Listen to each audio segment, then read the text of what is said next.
বন্ধুরা আসসালামু আলাইকুম, শুভ দুপুর। আমি দেখাচ্ছিলাম হার্ডিন ব্রিজ দিয়ে ট্রেন যাওয়ার দৃশ্য। ট্রেন যাচ্ছে ধীরে ধীরে, অপূর্ব সুন্দর একটি দৃশ্য। পাশে আছে রূপপুর পারমাণবিক বিদ্যুৎ কেন্দ্র। অপূর্ব একটি দৃশ্য ধারণ করছি আমি। ট্রেন যাচ্ছে ধীরে ধীরে। শত বছরের পুরনো একটি ব্রিজ এখনও তার সৌন্দর্য নিয়ে দাঁড়িয়ে আছে। পাশে বাস যাচ্ছে লালন শাহ কংক্রিট ব্রিজ দিয়ে,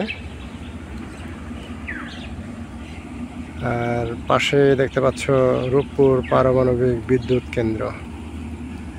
তিনটি গুরুত্বপূর্ণ এবং দামি স্ট্রাকচার বাংলাদেশের পাশাপাশি দাঁড়িয়ে আছে, এক কথায় চমৎকার। Okay friends, thanks for watching my page.